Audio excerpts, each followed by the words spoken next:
नमस्कार दोस्तों, उषा की आवाज चैनल में आप सभी का स्वागत है। हमारी आज की कहानी है मेरे दादा की लव स्टोरी। राजीव सुबह सुबह ही अपना बैग पैक कर रहा है।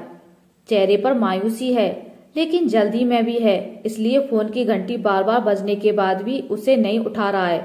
शायद कुछ सोच रहा है। बैग भरने के बाद उसको फोन की याद आई। फिर उसे यह भी याद आया कि शायद फोन बजा था। उसने अपना फोन ढूंढा, देखा तो उसमें उसकी बेटी के 5 मिस कॉल थे।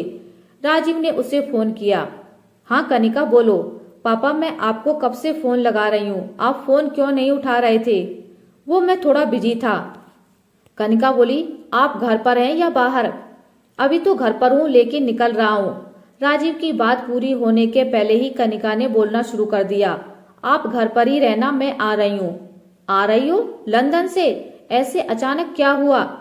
राजीव की बेटी कनिका लंदन में पढ़ाई कर रही थी। कोर्स पूरा होने के बाद उसने वहीं प्रैक्टिस भी शुरू कर दी थी। राजीव के बुलाने पर भी जो नहीं आ रही थी, वो ऐसे अचानक आ गई तो राजीव को थोड़ा शौक लगना लाजमी था। राजीव वहीं सोफे पर बैठ गया और थोड़ी देर में कनिका आ गई। राजीव बोला, क्या हुआ, तुम अचानक कैसे आ गई? कनिका बोली, पापा अभी आप मुझसे कुछ नहीं पूछिए। आपको अगर मेरे यहाँ आने से कुछ प्रॉब्लम है तो मैं कहीं और चली जाती हूँ। ये कैसी बात कर रही हो? अच्छा ठीक है। राजीव ने अपना बैग उठाया और कहा, ठीक है तुम रुको, मुझे जाना होगा। कनिका बोली, कहाँ? पापा को मिलने जाना है। यह बोलते समय उसकी आंखों में जो उदासी थी, उससे कनिका कुछ समझी और बोली, मैं भी आती हूँ। राजीव हल्का सा मुस्कुराया और दोनों निकल पड़े। कार में बैठे करीब 6 घंटे लगे उन्हें वहां पहुंचने में। राजीव के पिताजी अपने पुराने घर में ही रहते थे। कई बार राजीव ने उन्हें वहां से अपने साथ चलने को कहा, लेकिन उन्होंने कहा कि तुम्हारा कोई ठिकाना नहीं, कभी कहीं रहते हो कभी कहीं, मुझे यहीं अच्छा लगता है। राजीव और कनिका सीधे उनके कमरे में पहुंचे। वो बिस्तर पर लेटे थे। हालत थोड़ी ठीक नहीं थी। अब इस उम्र में अक्सर ऐसा हो जाता है। कनिका दादाजी बोलकर सीधा दादा से लिपट गई। अरे मेरी बच्ची, अच्छा हुआ तू आ गई, नहीं तो मुझे लगा कि अब तुझे देख पाऊंगा या नहीं। कैसी बातें करते हैं पापा? दादाजी मुझे आपसे कुछ बात करनी है। दादाजी बोले, हाँ बोल मेरी बच्ची। तब कनिका ने अपने ब्रेकअप के बारे में दादाजी को बताया। राजीव भी वहीं खड़ा सुन रहा था। उसे भी पता चला कि उसके यहाँ आने का कारण क्या था। यह सब सुनने के बाद दादाजी बोले, क्या तुम आजकल के बच्चे प्यार करते हो? एक इस तेरे बाप को ही देख ले, तलाक लेकर अकेला बैठा है। लव मैरिज की थी, पता नहीं फिर कहाँ चला गया लव। तुम मुझसे कुछ सीखे नहीं। दादाजी आपकी भी कोई लव स्टोरी है? मैं तो आपसे सब शेयर करती हूँ। और आप? हाँ एक प्यारी सी, जिसको सोचता हूँ तो आज भी खुश हो जाता हूँ। तू कभी मिली नहीं फुर्सत में कि तुझे सुना सकूं। कनिका बोली, आपका लव दादी के साथ ही था या कोई और कहानी है? कनिका अभी दादाजी को आराम करने दो। दादाजी बोले, अरे तू चुप कर, आराम ही करना है अब मुझे, जब तक हूं तब तक बात करने दे। दादाजी ने कनिका को अपने पास बैठने को कहा और अपनी कहानी सुनाना शुरू कर दिया। हमारे जमाने में माता पिता शादी के पहले पूछते नहीं थे, यहाँ तक कि हमको भी नहीं पता होता था कि हमारी शादी की कोई बात चल रही है। जल्दी ही शादी हो जाया करती थी। बर्थडे यह सब कोई याद नहीं रखता था, इसलिए उम्र का सही अंदाजा नहीं होता था। यह पता होता था कि होली का डंडा जब गड़ा था तब तू 2 महीने का था। ऐसा हमारे माता पिता हमको बताते थे। ऐसे ही एक दिन पिताजी हमको बैलगाड़ी में बैठाकर ले गए। साथ में माँ भी थी और मेरे सभी 6 भाई बहन। बैलगाड़ी में जाना भी उस समय बड़ी बात थी। सुबह से हम लोग खुश हो जाया करते थे कि आज तो बैलगाड़ी में जाएंगे। पिताजी ले गए अपने एक दोस्त के यहाँ। हमें तो यह पता था कि उनके किसी दोस्त से मिलने जा रहे हैं। वहां पहुंचे तो देखा उनकी हालत भी कोई ज्यादा अच्छी नहीं थी। बड़ा सा बाड़ा था उनका और छोटा सा घर। गुड़ और पानी देकर स्वागत किया। हमको भी मिला। हम सब भाई बहन और उनके यहाँ के भी कुछ बच्चे मिलकर खेल रहे थे। तभी पिताजी ने कहा कि श्याम बेटा इधर आ। मैं वहां गया तो मुझे बोला, जा इस पाटे पर बैठ जा। कनिका ने बीच में टोका, पाटा क्या होता है? राजीव बोला, लकड़ी का पटिया बैठने के लिए होता है। दादाजी ने फिर अपनी कहानी शुरू की। मुझे बैठने को कहा तो मैं बैठ गया। उसके बाद उनके दोस्त आए, मुझे टीका लगाया और 1 रुपया और नारियल लाल कपड़े के साथ मुझे दे दिया। मेरे पापा खुश थे। माँ अंदर कमरे में थी, सारी महिलाएं वहीं थी। मुझे जितना दिखाई दिया वहां भी किसी को नारियल दिया। इतना बड़ा तो मैं हो गया था कि यह सब समझ जाऊं। मैंने पहले भी सुना था कि फलाने ने फलाने को नारियल देकर रोका कर लिया। मुझे अब समझ आ गया था कि मेरी शादी होने वाली है। बस फिर उछल कूद बंद और एकदम से मैं सयाना बन गया। वही बड़ों ने शादी की तारीख 1 महीने बाद की तय कर ली।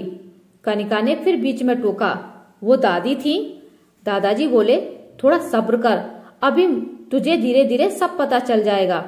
दादाजी ने फिर कहानी को आगे बढ़ाया। वहां से आए तो शादी की तैयारियां शुरू हो गई थी। गोबर से घर को लीपना, खटिया बांधना और भी बहुत कुछ छोटा मोटा जो बन सकता था। और मैं मन ही मन में खुश था। लड़की से बात करना तो दूर, तस्वीर तक नहीं देखी थी। बस माँ बापू ने देखा, उन्होंने ही तय कर दिया। मुंह दिखाई की रस्म का मतलब हमारे ही जमाने में था। अब करीब 5 दिन ही रह गए थे शादी में। पिताजी ने 24 बैलगाड़ियां कर ली थी। लेकिन फिर एक सुबह कुछ खुसरू खुसरू सुनाई दी। किसी ने आकर जानकारी दी कि तुम्हारी बहू का पैर टूट गया है। उस समय कौन जाता था डॉक्टर के पास? इतना पैसा भी नहीं था। वैद्य जी को बुला लिया। उन्होंने तो चलने की कोई जिम्मेवारी भी नहीं ली थी। कहाँ कब चलेगी पता नहीं, चलेगी या नहीं यह भी पता नहीं। कुएं की मुंडेर से नीचे गिरी थी। नीचे टूटा मटका था, उस पर जाकर घुटना लगा। घुटना 2-3 भागों में टूट गया था। माँ को सभी महिलाएं बोल रही थी, शायद तुम्हारे भाग में नहीं है, अब शादी को मना कर दो। पहली शादी है, तुम्हारी भी उम्मीदें हैं। और अगर नई बहू आकर बिस्तर में ही पड़ी रहे तो क्या मतलब है ऐसी शादी का? माँ ने मन बना लिया था कि अब शादी नहीं होगी। कनिका ने फिर बीच में टोका, मतलब वो दादी नहीं थी। दादाजी सिर्फ हंसे और बोले, अब तू आगे सुन। उसी शाम को उनके दोस्त लड़की के पिता हमारे घर आ गए। आकर बैठे, पिताजी के आगे हाथ जोड़े और कहा, माफ करना लेकिन अब यह शादी नहीं हो सकती। हमारी लड़की चलेगी कि नहीं यह पता नहीं। हम आप लोगों को अंधेरे में नहीं रखना चाहते। अंदर कमरे से माँ सुन रही थी। मैं उनके साथ ही था। उस वक्त उनके चेहरे पर जो राहत थी वो मैंने साफ साफ देखी। मैं तो बता भी नहीं सकता कि किस हाल में था। बिना देखे ही मेरी शादी पक्की हुई और अब टूट भी रही थी। सपने देखने के लिए भी एक चेहरे की जरूरत होती है। मेरे पास तो वो भी नहीं था। बस अपने ही ख्याल में एक चेहरा बनाया था, उसी से शादी का ख्याल किया और अब उसी से टूट जाने का ख्याल भी करना पड़ रहा था। लेकिन इतने में मेरे पिताजी बोले, क्या बात कर रहे हो महाराज, शादी है, 4 दिन में जाकर तैयारी करें, वही हमारे घर की बहू बनेगी।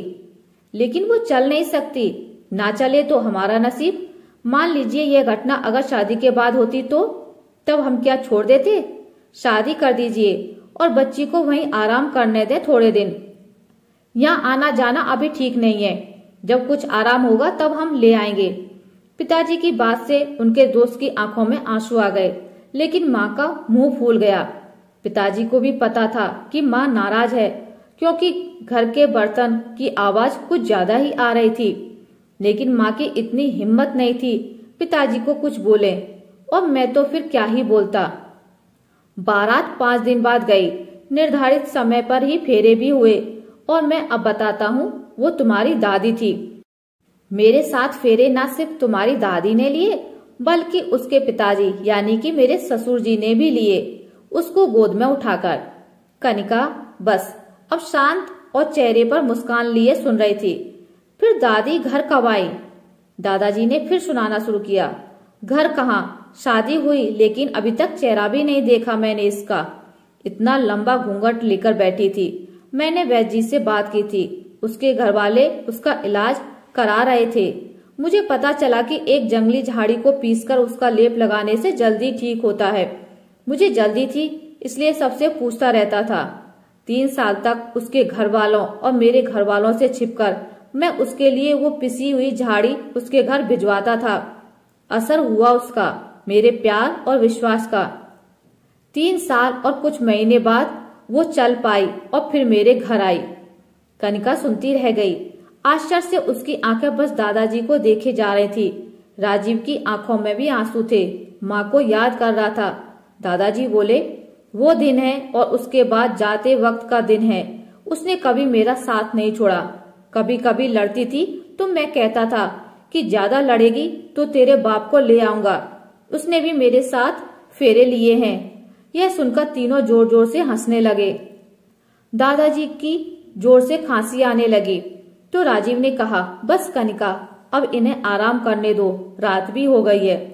कनिका ने जाते जाते कहा, वाह दादाजी, क्या बात है, मान गए आपको। कल आगे की कहानी सुनाना। कनिका ने सोचा कि आगे की और कहानियां दादाजी से सुनेगी। अगली सुबह दादाजी नहीं रहे। अचानक ही किसी को बिना बताए, बिना परेशान किए चुपचाप इस दुनिया से चले गए। कनिका आंखों में आंसू लिए बस उनको देखे जा रही थी। जाते जाते भी दादाजी उसे प्यार क्या होता है यह बता गए।